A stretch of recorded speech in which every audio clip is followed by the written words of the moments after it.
Hello বন্ধুরা, কেমন আছো সবাই? আশা করি তোমরা সবাই খুব ভালো সুস্থ আছো। তো আজকের ভিডিওতে কথা বলতে যাচ্ছি সেইয়ার বক্স অফিস কালেকশন নিয়ে।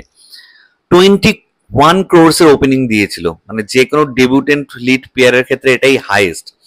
আর টাইগার শ্রফের হিরোপন্থী ছিল, স্টুডেন্ট অফ দ্য ইয়ার ছিল, ধারাক ছিল, কিন্তু সেগুলো 10 ক্রোর্সও ক্রস করতে পারেনি। কিন্তু সারপ্রাইজিংলি, আমি জানি না, অনেকে বলছিল কর্পোরেট বুকিং রয়েছে, অনেক কিছু রয়েছে আর কি, কিন্তু 21 এর ওপেনিং দিয়েছে। অ্যান্ড বিলিভ মি, স্যাটারডে মানে গতকাল এই সিনেমাটা 24 এর বিজনেস দিয়েছে, মানে দুদিনে 45 ক্রোর্স। জাস্ট ভাবো, মানে এখানে কোনো সুপারস্টার নেই। লিড প্লেয়ার বাদ দিলে বাদ বাকি যারা রয়েছে তারাও অত চেনা মুখ নয়, বলতে পারো যে প্রত্যেকেই আর কি আননোন ফেস। তাদেরকে নিয়ে 45 ক্রোর্স এর বিজনেস দিয়েছে। এবং আজকে জাস্ট বুক মাই শোটা একবার খুলে দেখো, আমার মনে হয় হার্ডলি তুমি কোনো একটা শো গ্রিন দেখতে পারবে। সমস্ত কিছু ইয়েলো অরেঞ্জ হয়ে গেছে, মানে ফার্স্ট ফিলিং নয়তো হাউসফুল হয়ে গেছে। এবং বোঝাই যাচ্ছে যে আজকে সানডেতে একটা বিশাল বড় জাম্প নেবে। The figure can be around 40-45 crores হতেই পারে সেটা। এবং ওভারসিজ ধরলে হয়তো 3 দিনে 100 কোটি ক্লাবে ঢুকে যাচ্ছে। মানে একসময় সালমান খান, শাহরুখ খান, আমির খান এরা এই 3 দিনে 100 কোটি ক্লাবে ঢুকতো, সেখানে নতুন একটা লিড প্লেয়ার আহান পান্ডে এবং অনিত পদ্দা, কে ভেবেছিল? অ্যাকচুয়ালি এই সিনেমাটার মিউজিক এত পপুলারিটি গেইন করেছিল, হলে না গান শুনে একটা আলাদা মজা আছে। 5.1, 7.1 ওই যে সারাউন্ডিং সাউন্ডটা থাকে না, গান যদি ভালো হয় শুনতেও খুব ভালো লাগে।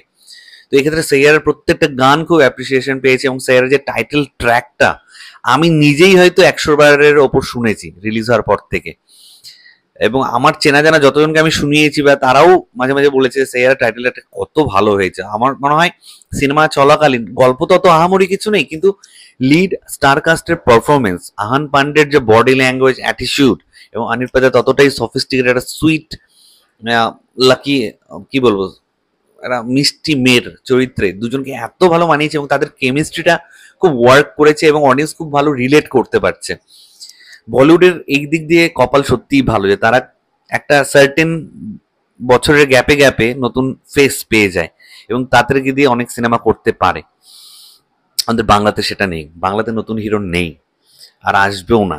ইন্ডাস্ট্রির যে অবস্থা, নতুন হিরো উঠতেও পারবে না, সে যারাই ব্যাকআপ দিক না কেন।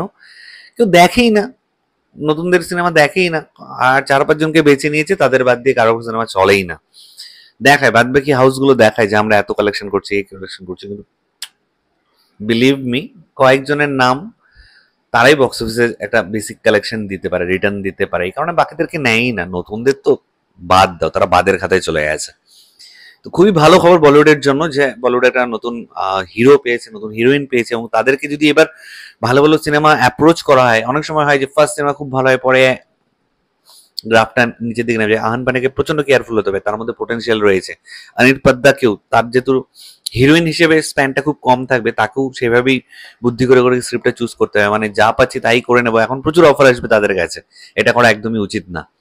তো এটাই আমার ওপিনিয়ন বক্স অফিস কালেকশন নিয়ে। তোমাদের কার কি মতামত প্লিজ নিচে কমেন্ট করে অবশ্যই জানিও। আমার ভিডিওটা ভালো লাগলে লাইক করতে একদম ভুলবে। চ্যানেল যারা প্রথমবার দেখছো, নিচে রেড বাটনটা আছে, সেখানে ক্লিক করে নাও, পাশে একটা বেল আইকন আছে, সেখানে ক্লিক করে আলোচনায় ক্লিক করে নাও। ঠিক আছে বন্ধুরা, ভালো থেকো সবাই, সাবধানে থেকো সবাই, love you all, take care.